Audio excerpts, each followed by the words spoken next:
So today I wanted to talk about screen time. If you or maybe your children or family as a whole, maybe it's individuals, maybe it's not, maybe it's family, have an issue with screen time. And I guess in a way that's subjective as to who has the problem with screen time. Honestly, I think all of us have a problem with it. And what thought I had on maybe reducing it or trying to have an alternative to screen time. And here we go.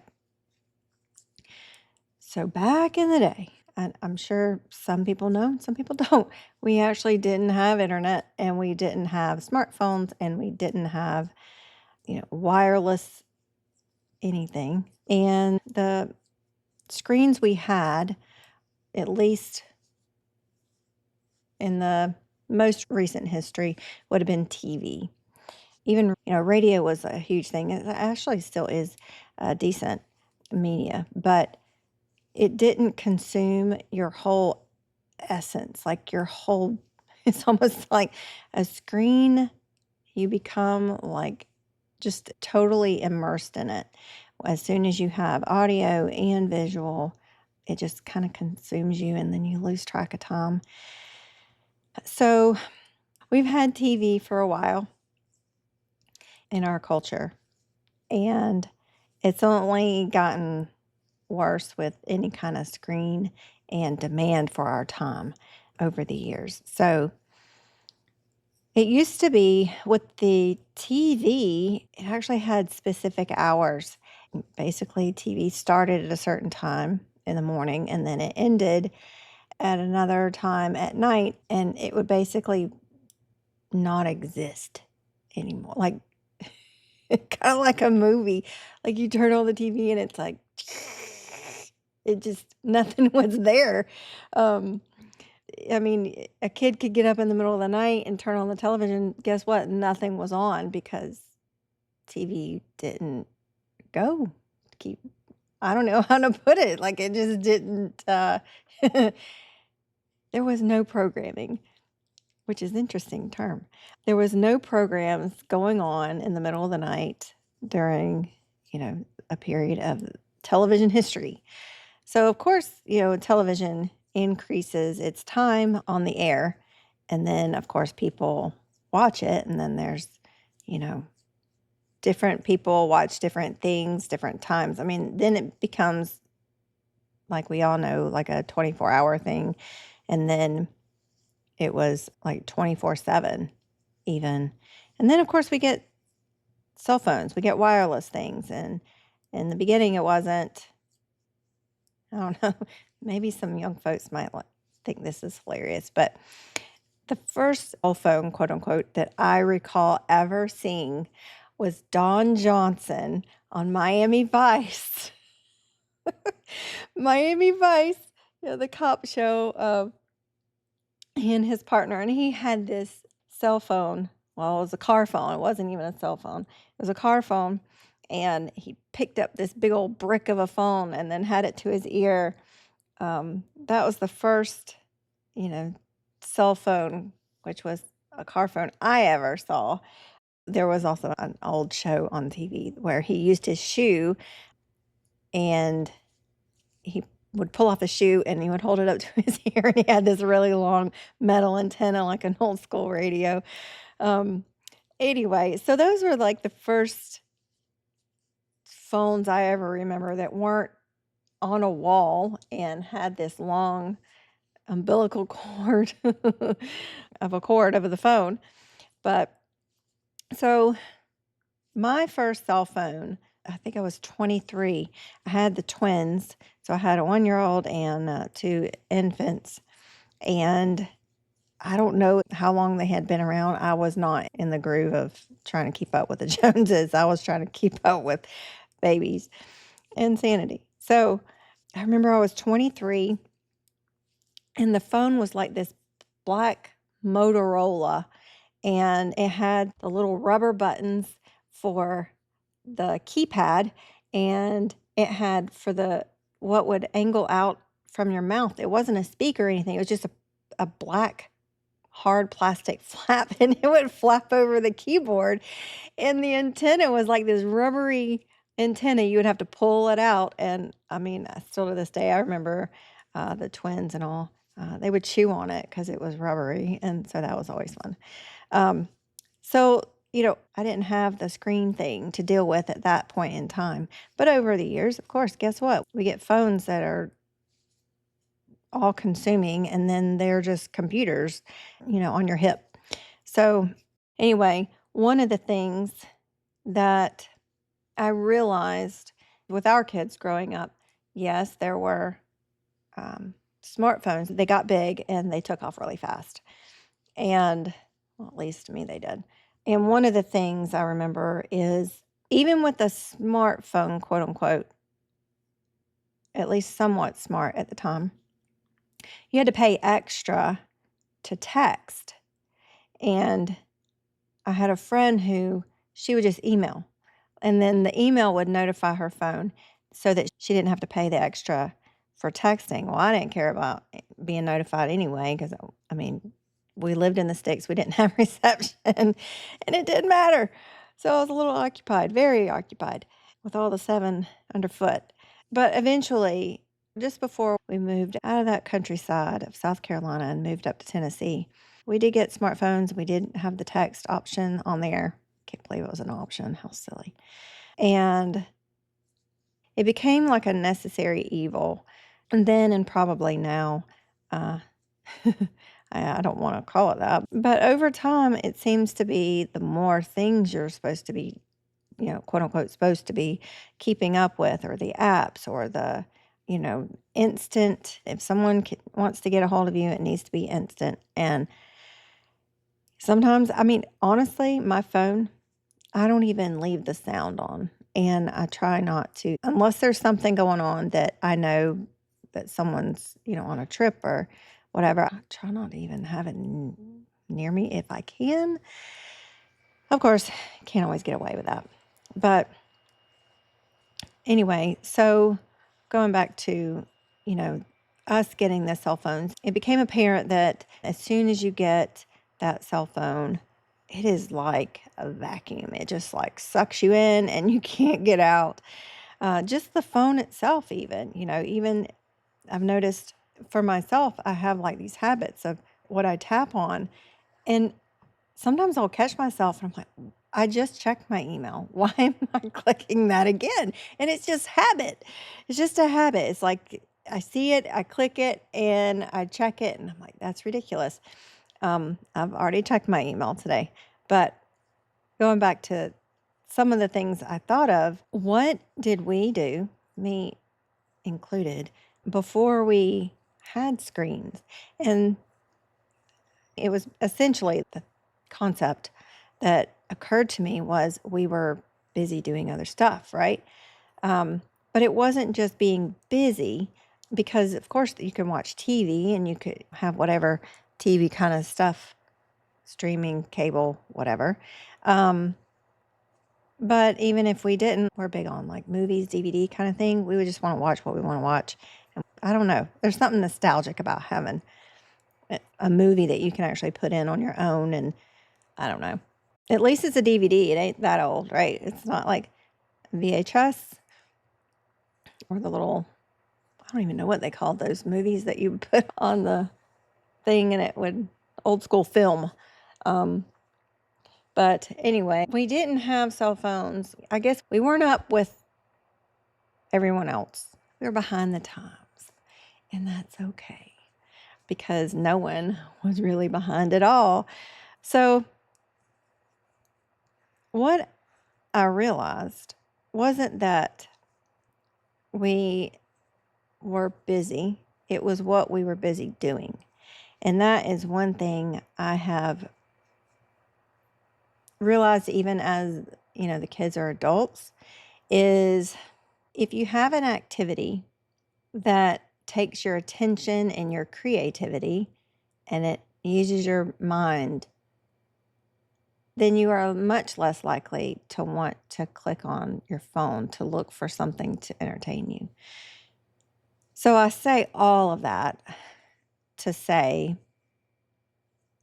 if you or your family are having an issue with screen time, or maybe you just want a break from it, maybe you just want to reduce it, maybe you just want to have family time. Honestly, I would say what I have done, which is be creative and maybe create a routine. And there's two things that we have done.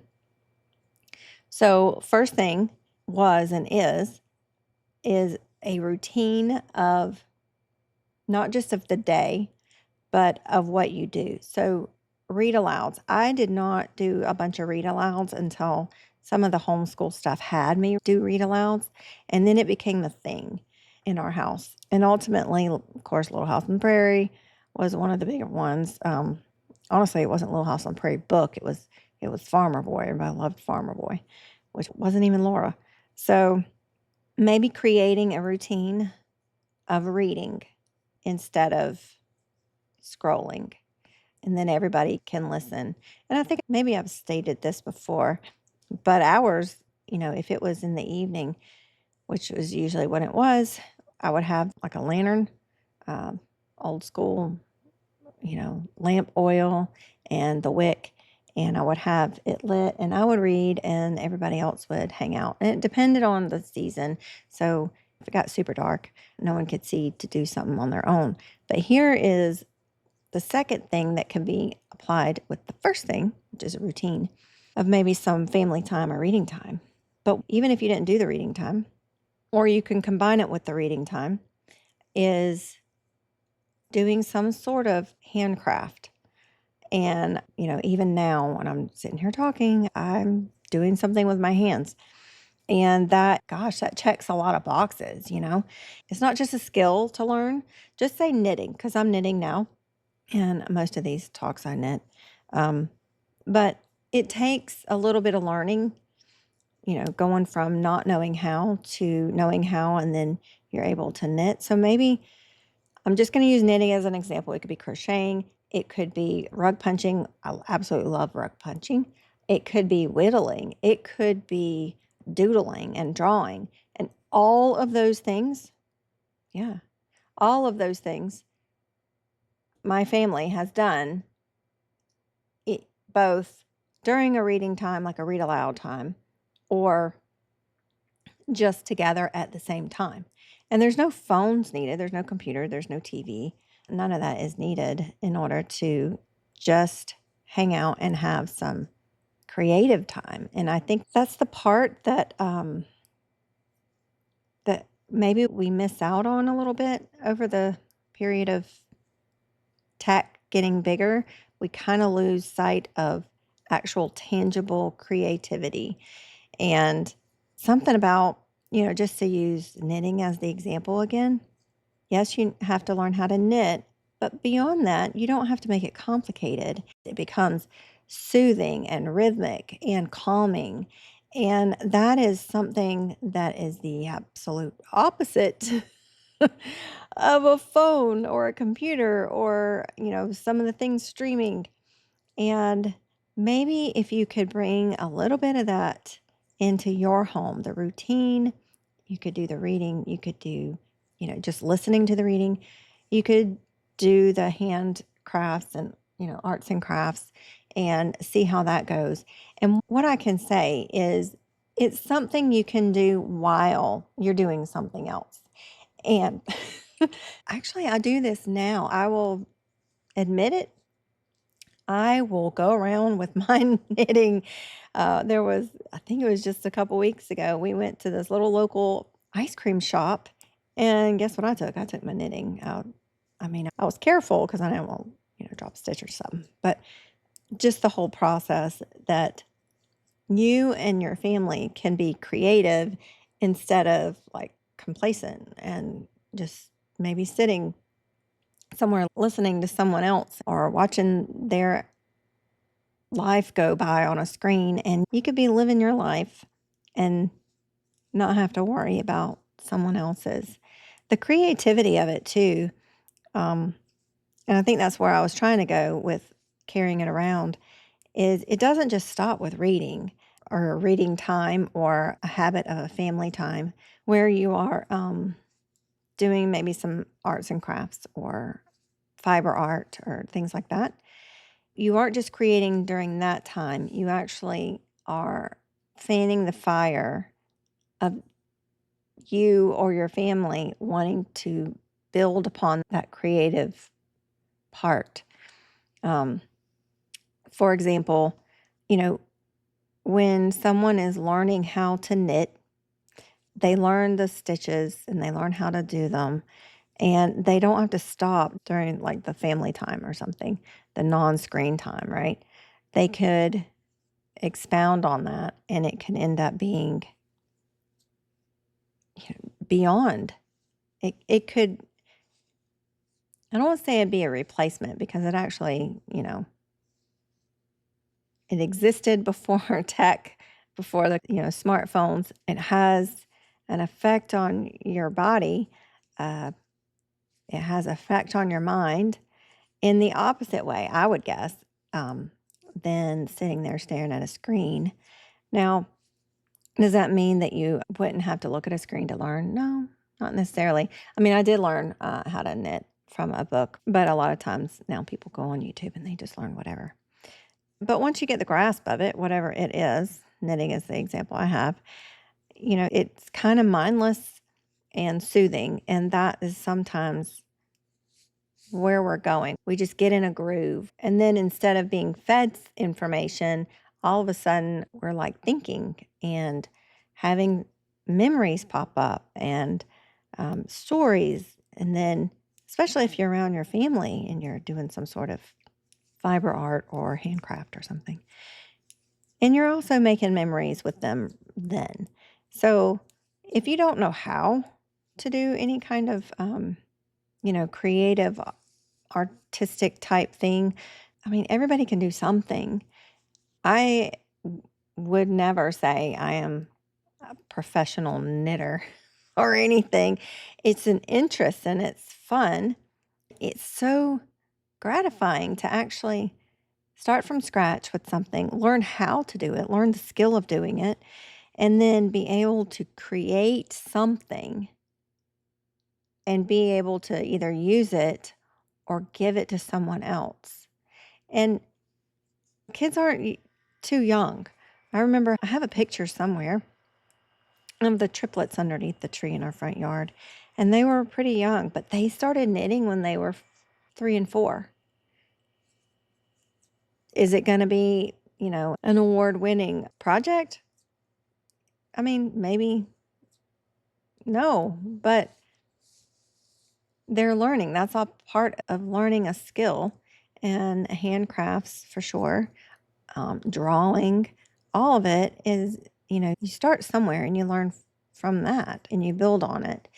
So kids are not too young. I mean, it's kind of funny because some folks will think that their kids are too young to knit, and yet they can work the smartphone at the same age. So, yeah. I mean, that is definitely an engineered thing, and making it easier for anyone to use.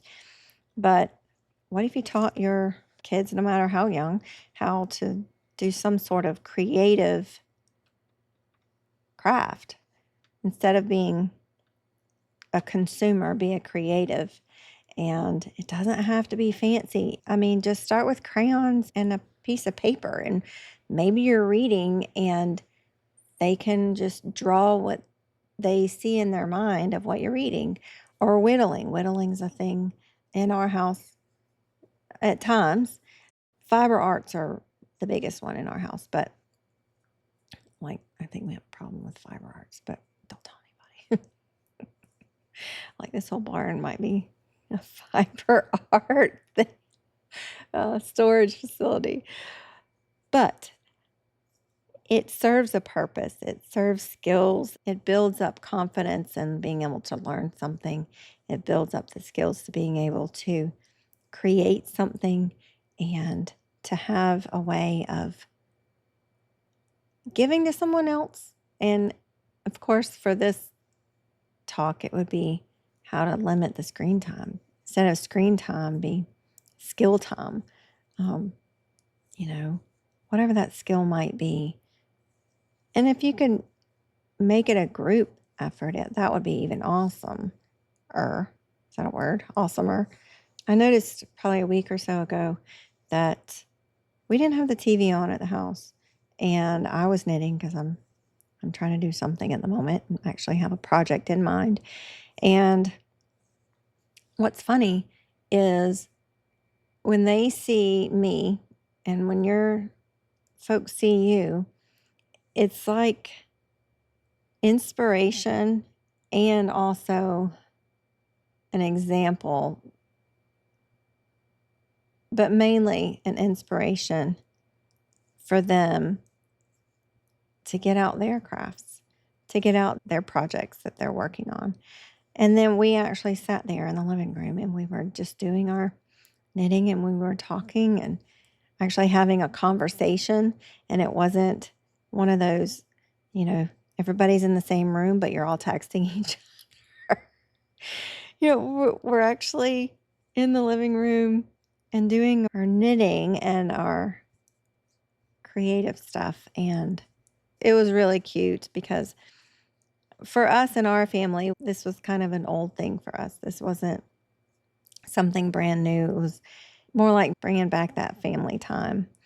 And if you don't know how, or maybe you don't have this current skill to do something, maybe that is what you can make your family time about. Like, learn together, learn something together. I mean, the crocheting or the knitting in particular, even boys, my boys know how to knit. There's NFL football players that have been pictured and videoed and all that kind of stuff, and they made really fancy, nice stuff. I mean, way more complicated than I go into. So include your boys, but maybe it becomes like a family challenge of, whether it be once a week, every night, whatever, and make a routine. And that might be one way that you can kind of decrease the screen time, is to make more of a skill time. And if you don't know how, maybe make it a challenge for your family to learn it and to make the most of that time. And you'd be amazed at the things that, we think that our kids don't want to talk to you. But honestly, if you're somewhat vulnerable and you don't know how to do something and you're wanting to learn how, and then they see you learning how to do something that you don't know how, oh my gosh, how inspiring for anyone, especially if it's your own children, seeing that you don't know how to do something and you're working through it to figure it out. That is awesome. Like, that's the example that we all talk about, but we don't always do it because it's uncomfortable. We don't want to be, seen as not knowing how to do something necessarily, or struggling. Like, it becomes kind of like the negative is, you know, no one needs to see you struggle. Well, to a certain extent, I mean, maybe not throw the fit as much, but within your own home, I mean, struggle to learn something new. And if you can learn it together, you know what? They might pick up on it quicker than you, and they might be the ones explaining to you how they see how to do a certain skill, knitting, or a certain stitch, or the crocheting, or the rug punching, or the doodling and the drawing, or the whittling, anything like that that just could keep the family together in one spot. I'm not talking like a skill of like baseball or anything. I mean, like something you can take with you somewhere, something you can do in a room where you're all together and you're not necessarily, um, scattered about or distracted. I guess that is another thing with a little skill time, is you aren't necessarily distracted. You have to be a little more focused, especially if you're working through learning it. You have to focus a little bit and to learn it. But once you learn it, it becomes like second nature, and you know what you're doing with your hands, and you can just talk out and, with your family through your heart. So that is just one thought I had on reflecting on the screen time. I didn't have as much of a challenge with that because I didn't have the screens. I didn't have the screens for all the kids at the time, but you know, it can be a challenge. It's for anyone.